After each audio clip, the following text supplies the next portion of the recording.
Apa kalian tahu ada film yang kalau disebutin semua penghargaan yang diraihnya, video ini bakalan habis buat nyebutinnya doang. Film apa ya?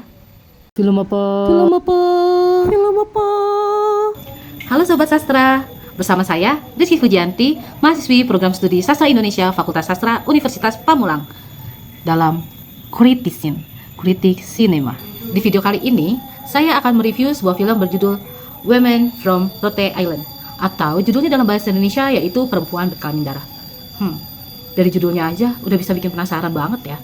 Perempuan berkelamin darah, maksudnya apa sih? Tapi teman-teman udah tahu dong kemana arahnya ini film pastinya. Pasti udah bisa tahu kemana ini. Menurut saya, film Women from Rote Island ini adalah film yang mengangkat tema cukup berani, di mana film ini mendobrak sekat atau batas antara adat istiadat dan nilai-nilai feminisme, terutama ketidakadilan gender. Jadi Sobat Sastra, film Women from Rote Island ini merupakan film perdana Jeremias Nyangun sebagai sutradara sekaligus penulis skenario. Mungkin teman-teman masih kurang familiar ya dengan nama Jeremias Nyangun. Sekilas tentang Jeremias Nyangun, beliau mengawali karir dalam dunia sinema sebagai aktor. Kemudian beliau merambah menjadi penulis skenario. Kemudian di film Women from Rote Island ini adalah debut pertamanya menjadi seorang sutradara. Tapi jangan salah ya. Film debutnya ini memenangkan berbagai macam penghargaan, bahkan menjadi juara umum dalam Festival Film Indonesia. Film Women from Rote Island ini tayang perdana pada Oktober 2023 di Busan International Festival Film. Keren banget kan? Nah, baru tayang di layar lebar Indonesia pada sekitar tahun 2024. Film ini dibintangi oleh Linda Adu sebagai Orpa, juga ada Irma Novitarihi sebagai Martha, dan juga ada Salum Ratuke yang berperan sebagai Berta atau adik dari Martha. Film Women from Rote Island berlatar sesuai dengan judulnya, yaitu di Pulau Rote. Berkisah tentang Orpa yang ditinggal oleh suaminya untuk selama-lamanya. Tapi sudah seminggu suaminya meninggal, jenazahnya belum juga dimakamkan. Penyebabnya adalah wasiat terakhir dari Abraham atau suami Orpa yang meminta jangan dulu dimakamkan sebelum anaknya pulang dari perantauan. Jadi anaknya nih, si Martha, itu menjadi TKW di Malaysia. Tapi yang menjadi hambatan adalah ternyata Martha kesana itu sebagai TKW ilegal. Desakan demi desakan menghantui Orpa. Dari mertuanya, dari saudara-saudaranya, dari adik-adiknya, bahkan dari tetangga-tetangganya. Jadi di sana itu kalau misalnya ada yang meninggal, itu bisa satu kampung itu ikut bantuin atau ikut repot gitu kan. Nah, mertuanya ini bilang, ayolah, ini anak aku langsung aja dikuburin gitu. Ayo anak aku langsung aja dikuburin, kelamaan. Gitulah intinya, kayak udah seminggu nih meninggal, kok nggak dikubur-kuburin juga. Saya ini mamanya loh, saya yang lebih berhak gitu. Tapi Orpa tetap bersikeras untuk tidak langsung memakamkan suaminya. Ya karena wasiat terakhirnya itu. Jadi di saat yang lain itu merasakan ragu kalau misalnya Martha ini bakalan balik dalam keadaan sehat, dalam keadaan hidup, tapi Orpa tetap berharap atau tetap yakin bahwa anaknya pasti akan pulang. Di suatu pagi, Orpa yang kehabisan bumbu memilih untuk pergi ke pasar sendirian menggunakan sepeda motor. Tapi sayangnya, ketika dia sedang berbelanja, seorang anak berusia remaja melakukan pelecehan seksual kepadanya. Lalu, saat Orpa kembali pulang ke rumah dan menceritakan apa yang dia alami kepada saudaranya, kepada keluarga-keluarganya dan tetangga-tetangganya yang ada di rumah, malah dia yang disalahkan. Karena apa? Karena Orpa dianggap telah melanggar adat. Jadi guys, for your information, adat di sana itu seorang perempuan dilarang untuk keluar rumah jika dalam masa berkabung. Apalagi jenazah suaminya saat itu belum dimakamkan. Suatu pagi, mereka mendapatkan kabar bahwa Martha telah kembali ke Pulau Rote. Dia telah kembali dari Malaysia, diantarkan oleh seorang kepala desa. Tapi Martha kembali dalam keadaan kurang sehat. Dia terlihat tatapannya kosong. Bahkan ketika ayahnya dikebumikan, dia malah melambaikan tangan ke arah peti mati. Sedangkan kan yang lainnya itu nangis ya, seperti biasa gitu kan. Kalau misalnya berkabung gitu ada yang meninggal, nangis. Si Martha enggak, malah dada-dada sambil senyum. Keanehan sikap Martha ini juga ditunjukkan ketika dia bertemu dengan laki-laki atau bapak-bapak gitu kan. Bapak-bapak yang bertopi dan jenggot. Dia pasti bakal kayak, bilang apa ya, minta tolong gitu, kayak tolong ampun, jangan datuk jangan datuk gitu. Nah, dari dialognya si Martha ini kita bisa tebak dong kenapa si Martha jadi begitu. Yap, dia menjadi korban pelecehan di tanah rantau, yaitu ketika menjadi TKW di Malaysia. Martha mengalami trauma yang begitu dalam hingga membuat dirinya itu benar-benar mentalnya ini nggak stabil gitu. Nah, ketidakstabilan mental si Martha itu ternyata dimanfaatkan oleh beberapa lelaki yang ada di Pulau Rote. Yang pertama terjadi adalah ketika Martha sedang mau menolong sarang burung yang terjatuh. Jadi di sarang burung itu kan ada anak-anak burungnya nih. Nah, si Martha nih mau nolongin gitu, mau mengembalikan ke atas pohon. Tapi Martha ini kan nggak bisa manjat. Akhirnya ketemulah sama Ezra. Nah, minta tolong sama Ezra. Ezra memanfaatkan dong kesempatan itu. Dia pun mengajak Martha untuk naik motornya dengan iming-iming, ayo kita ambil tangga. Kayaknya aku lihat tangga hanyut deh. Ada di pinggir sungai, di pinggir pantai gitu. Tapi ketika sampai di pantai, Martha malah mendapatkan kekerasan dan pelecehan seksual dari Ezra. Beruntung, Berta datang di saat yang tepat. Tapi Berta malah mendapatkan kekerasan yang sama nih dari si Ezra. Ezra panik kan, langsung cekik si Berta gitu. Nah, Martha yang melihat adiknya lagi kesakitan, akhirnya mengambil sebuah batang pohon. Ini ada batang pohon agak tajam nih. Ditusuklah ke perutnya bukan perut, kayak pinggang gitu, ke pinggangnya si Ezra. Ezra yang bersimbah darah pun akhirnya dia lari ketakutan karena dikejar-kejar sama si Martha. Nah, di pengejaran tersebut, Ezra berkali-kali minta tolong nih sama orang-orang di pinggir jalan, tolong Pak, tolong gitu. Tapi siapa juga mau nolong, udah bersimbah darah gitu ya kan?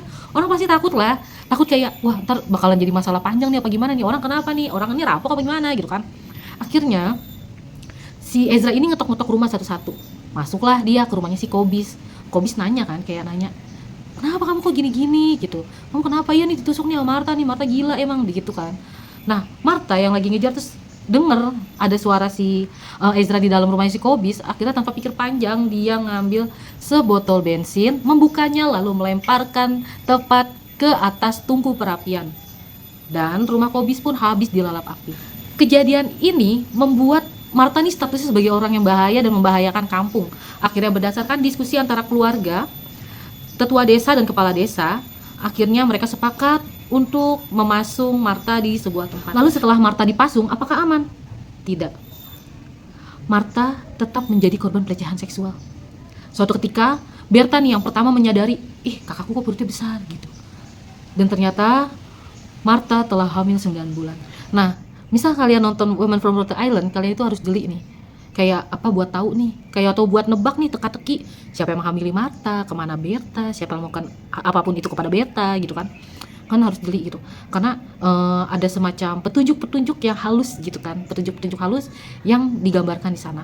Memang gitu. Memang actingnya atau film ini nih serasa kayak bukan nonton film, tapi kayak kita tuh ada langsung di lokasi saking naturalnya gitu. Ada satu scene yang sangat menarik bagi saya, yaitu di hari kepulangan Martha. Jadi paginya itu benar-benar menggambarkan bagaimana repotnya itu si rumah ketika ada yang meninggal gitu. Jadi mereka masak buat tetangga, buat saudara yang bantu-bantu di rumah gitu kan.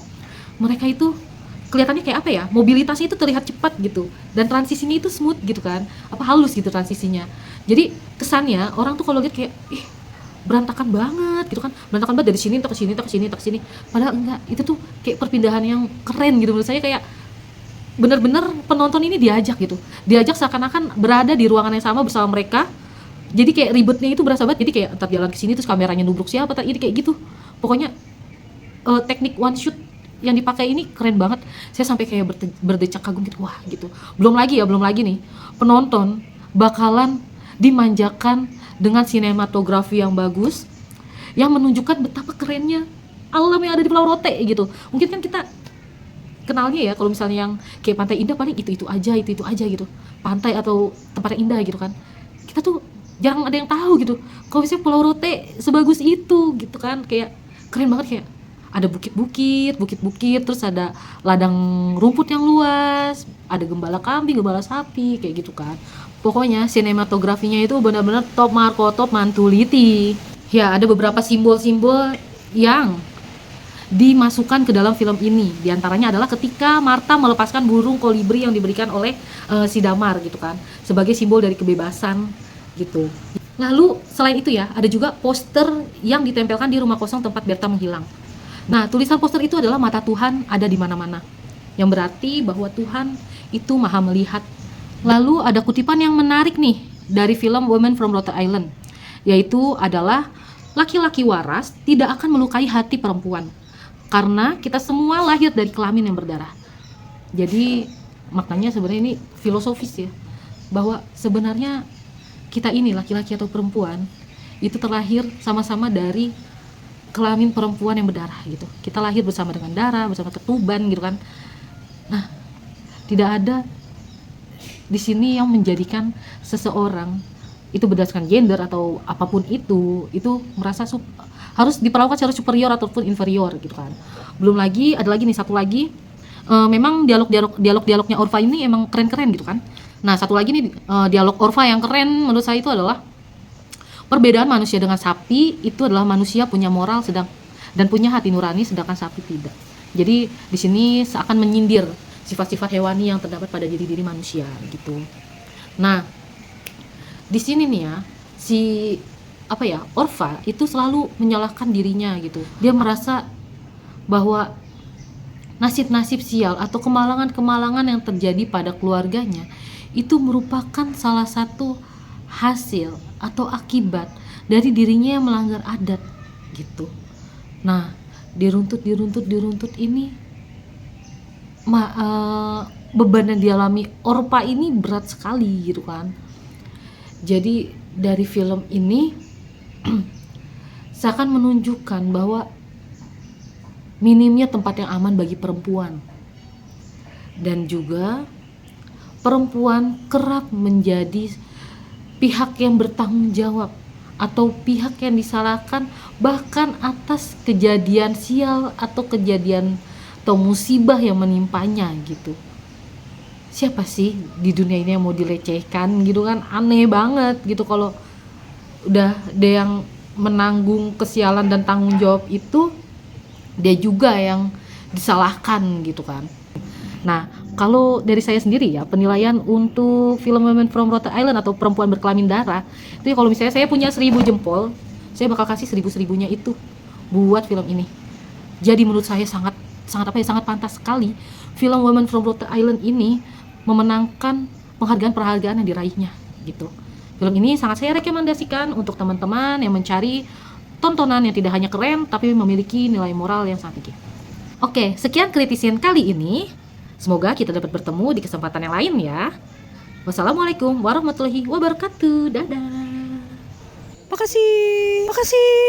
Makasih lo ya.